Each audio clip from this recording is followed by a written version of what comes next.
capacity that we have to create is probably 3 times more than what we have. We have close to around 520 million tons of cargo. In 10 years, our cargo throughputs will be reaching close to 1.5 billion tons, which are similar to what China is doing today. And we have been advisors to World Bank on the India port strategy. So there such long-term forecasts were done, and that's a very big growth area. But I would like people to share. Maybe Tushar, he's setting up his family is setting up a new port in Gopalpur, which is in Orissa. Orissa is the highest growing state in India in terms of all large projects are coming. Each project is close to $5 to $10 billion. 60-70 million tons of steel capacity, aluminum smelters, a whole lot of them coming. So probably, Gopal, would you like to share what you look in a port side and how you're planning the port and what you require from the financing side? Well, the whole project is total investment of about 1,700 crore rupees, and Gopalpur has been a fair weather port for a number of years. It's not been operational for about 5 years now, and I think logistically, the location of Gopalpur port is quite fantastic with its proximity to the national highway, with the already existing railway rakes because of the IREL, which is Indian Railways factory. And I think over the last 5 years, Tata and Adani both came in, and the negotiations with the government broke down about the port. And we're in a consortium with Odisha Steel Doors and Noble Group, which is based out of Bermuda, but operations in Hong Kong and Singapore. And we're in a consortium, and well, in terms of logistically, we're looking at restarting operations in January 2007, and looking at direct berthing from 2008, and having a breakwater completed by 2010. In terms of cargo, a lot of cargo would be coming in from the overcapacity at Paradip and Vizag at the moment would be flushing into Gopalpur. Also, Tata setting up a huge SEZ zone right next to Gopalpur, which would feed into our cargo capacity. And we're looking at full capacity, aiming to do about 15 to 20 million tons once the project is completed. In terms of the funding side, I really don't have anything to discuss per se, but private equity as an option, I'm here because I want to understand what private equity has to offer for the port sector, port infrastructure investment in India. Okay. Probably Mr. Sinha, you've been the pioneer in private equity in port sector investment. You could probably share some of your experience working with private equity people, as well as what they really look at, and what has been your experience for developing the port. You have again a logistics connectivity, you're having a rail connected with. Well, right from 1996, the first privatization policy in ports was formulated by Government of Maharashtra and published. My experience has been that, firstly, private equity was very allergic to investment in ports, and there were no takers for the ports when government advertised a very good and transparent system for selection, and also very, I would say, forward-looking, I think Indian terms, absolutely unique package. For example, Government of Maharashtra's policy said that a developer had to pay 23 rupees per ton of cargo handled for first 5 years, which could only be doubled in next 5 years, and could not be more than double, which means 3 could only become 6. And there was a moratorium of 5 years, and that so on went for 30 years, which means another next 5 years it could be doubled, not more than that. And irrespective of any type of cargo, it was the total royalty to government.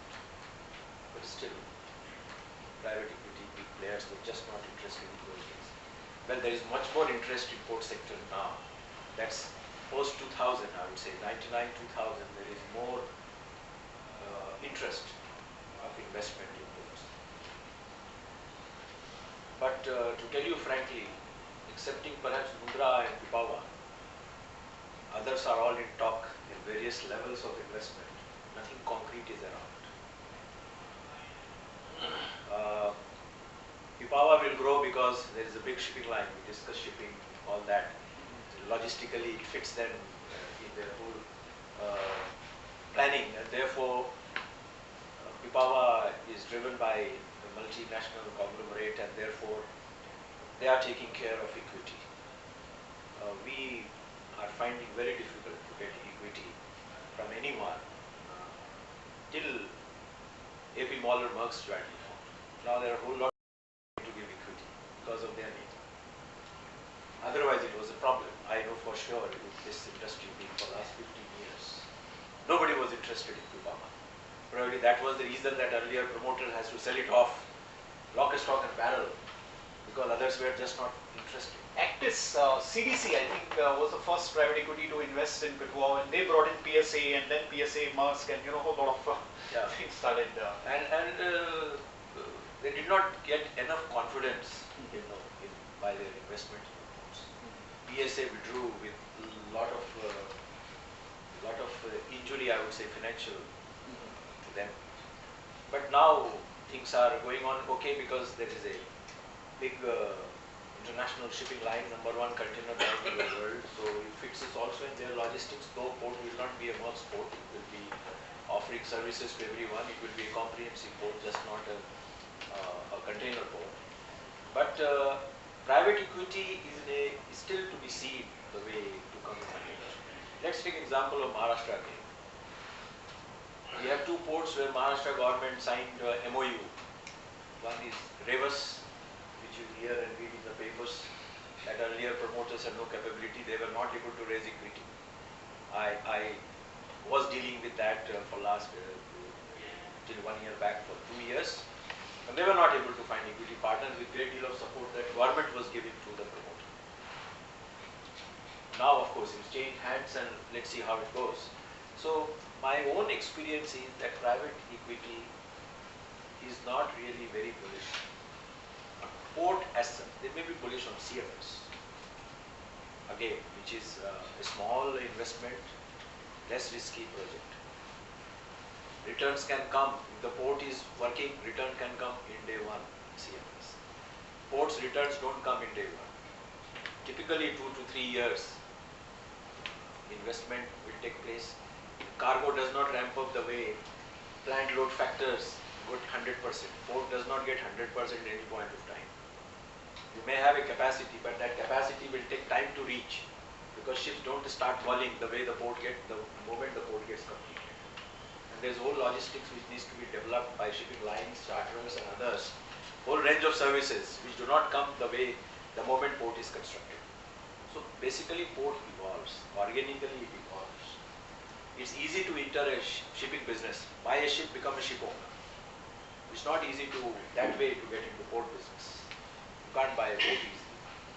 And you can't get into port business today and get out tomorrow, which is possible in shipping. I mean, you can become ship owner today, and after a year you can sell it off and become invest somewhere else. So for all these reasons, private equity, according to me, is still to come in a way in shipping. I am yet to see any structured deals apart from Mundra. Warburg has invested in Gangavaram port. That's one thing which has happened. And I slightly differ from you. In fact, P&O's investment in India, in NSICT, was probably the most successful investment by any business house, global port operator into any terminal. Only one bidder, if I may tell you. When JNP this thing came, P&O was a sole bidder. Nikhil probably will share some of those experiences. No, there were three, I think. There were three. HIT, but They HIT, etc. withdrew, I thought. no, PSA was there. PSA, HIT and P&O. L&T withdrew. L&T withdrew. But I think that there is an answer to what we are discussing here. Why is private? One thing, P&O, I don't think you should confuse with private equity. No, true, absolutely. But the fact is, the returns on private equity, as Mr. Sinha so rightly says, seems allergic to ports, is that private equity